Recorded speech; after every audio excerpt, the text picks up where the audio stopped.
Let me start by showing you some of the curve tools. So the ones I'm using usually, the ones that I use are the EP. I have like a custom shelf.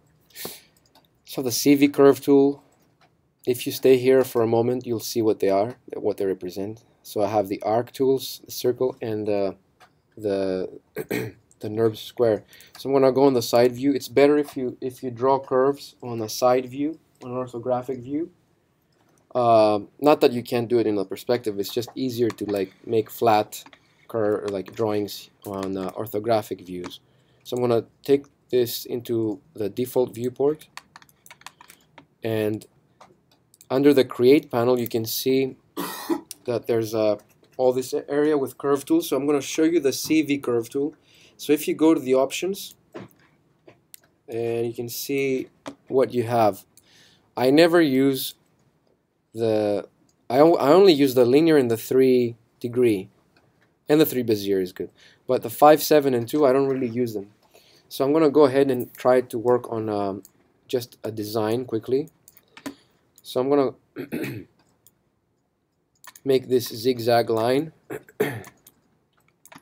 press enter. So that's like a linear tool, a linear CV curve tool. So select the curve. I'm going to do a 3 degree. So you can see now if I want to go back, I can click the delete key and it goes back. If I want to move one of these, I cannot go and move it because it's going to click and make another point. So in order to move it while you are working on this curve, you have to press the middle mouse button, and that you can actually move it on the 2 axes. You can actually go with the arrow keys and move other ones as well. I mean, actually, that's not a very easy thing to do. Actually, it's better if you just complete the curve and then edit. Now to close the curve, how we can close it? See, this is open.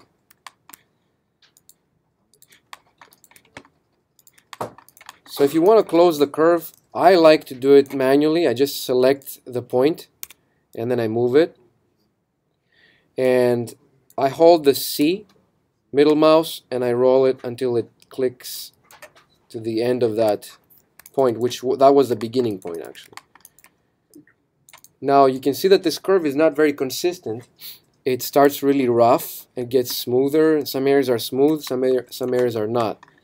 So I could add some more points. If I go to the control vertex, I have some sections that they're like, they would probably need a couple of points. So I'm gonna go to curve point and click on the area that I think I need more points. So one over here, hold down the shift to add another curve point. Another one over here, a couple of points here. So I have all this, maybe a couple over here. So I have all these curve points, but they're not vertices. I mean, they're not control vertices yet. To do that, you have to go to the curves area, and you have to go, and these are the same commands that just exist in a different menu in 2015. Now 2016 has everything organized in the modeling area. So if I go and say insert not, it says what do you want to do exactly? You want to insert not at selection. So apply. So now I have more points. So I can,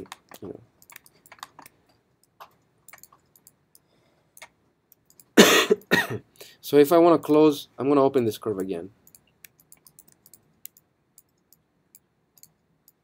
There is a command that says open close curve.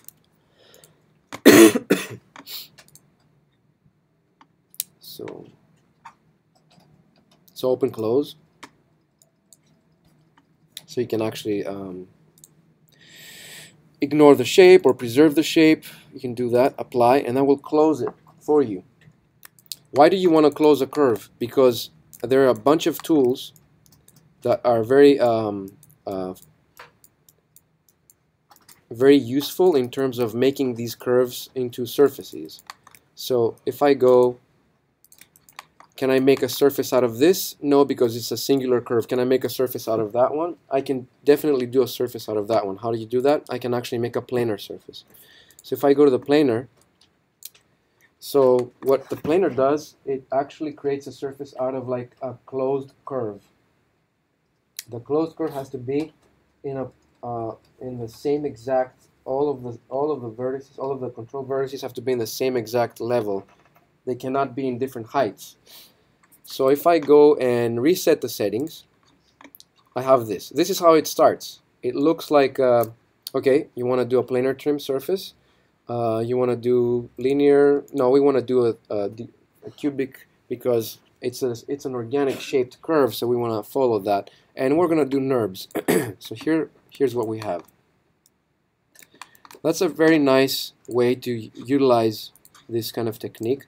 Now we're looking at it from the other side, so I'm going to go to the perspective. So this is how it should be.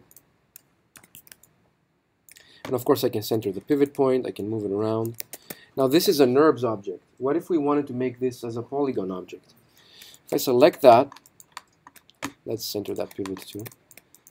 I'm going to make, instead of, I mean I can use the same exact command, but instead of output geometry as NURBS, you can do polygons. But then the polygons, what kind of polygon do you want? We don't want triangles. I mean we could in this case because it will kind of create a lot of messed up geometry. So, but let's say you're doing this like as a logo and you wanted to put it somewhere in the building.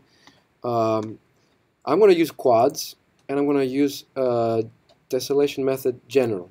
That's what I do. A 3-degree curve wants a cubic planar trim surface.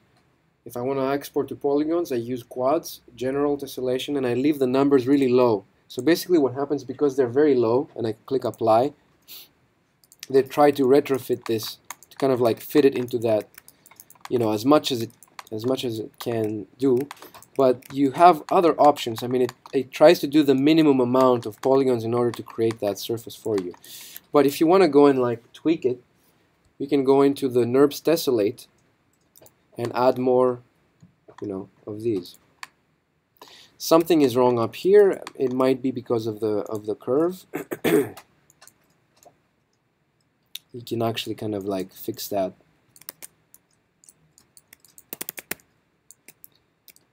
See, if I do something like this, it might fix it. So I have this as a poly object. Now, of course, the first thing you notice is that that's not a very clean polygon object. That's what you get with the planar surface. Okay, let's do something else. So here's something that you could do in order to like keep mental notes for you guys. You can select an object that you just created and you can create an annotation. You can say this is like planar to NURBS. You can actually select that and actually even rail it on one of these, so it's actually with the C key. So you can select that and can say planar to quad polys, general tessellation. Now I can press V to snap it here. So at least you know how you made these. I think it's a good way to like, you know, have like libraries. So let's do something else. I created this. If you create a polygon object, this is a polygon object. I don't need this annotation anymore. So this is exactly that one. So I'm going to move it sort of in front. If you have a polygon object, you can actually make this, you can extrude that. That's a good thing. Well, now there's a little bit of a problem here. Let's see.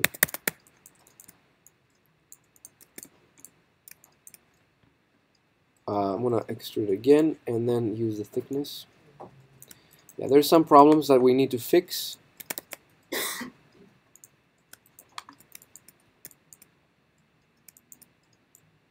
So I'm going to do like a world extrusion, so everything goes to the same direction. So at least that can give you a little bit of a 3D representation of that shape. Sorry. Which is not bad at all. We can also do something else. We can select that and we can do some other, there's another technique, it's called a bevel plus. So the bevel plus is taking a planar curve, just a planar curve, not a 3D closed curve, a planar curve, and it can create a quick geometry. So in this case, I can go to make a poly object and click apply. Notice what happens is it creates this object that is a polygon with a bevel at the same time. Then you can actually go to the bevel plus command. You can do the extrusion depth much more. You can make width, depth. So that's the bevel depth. So you can see I have like a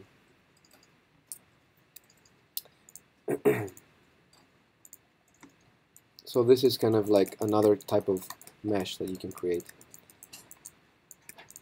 Now this one, if you press 3, it's not going to work. Why? Because all of these meshes that I'm creating, these polygon meshes, the geometry is not clean. It's not supposed to be subdivided the way that we know how quads do. Those are just meshes that can be represented, you know, within like a very simple way. Just like make the bevel plus and then you just put it in the background. So there's like so those are kind of techniques to like create planar curves. Let me do this one more time just so I can see if I can increase the geometry. So I can actually, the face count is 200, I'm going to do 400. So now I have a little bit more resolution. So you can see now that this one is a little bit more smooth. I can even do 600. Even smoother. So you can kind of like, you know, you can see the differences between these three. Of course, this one, again, you can go and extrude depth, let's do 1, width 0.02. So you can actually kind of change these numbers. 0.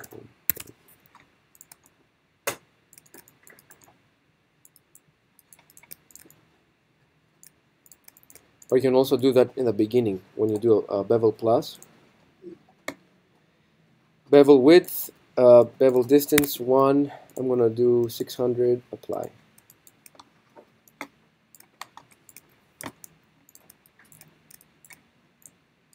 So you can experiment with all these tools. So that's for the planar curve.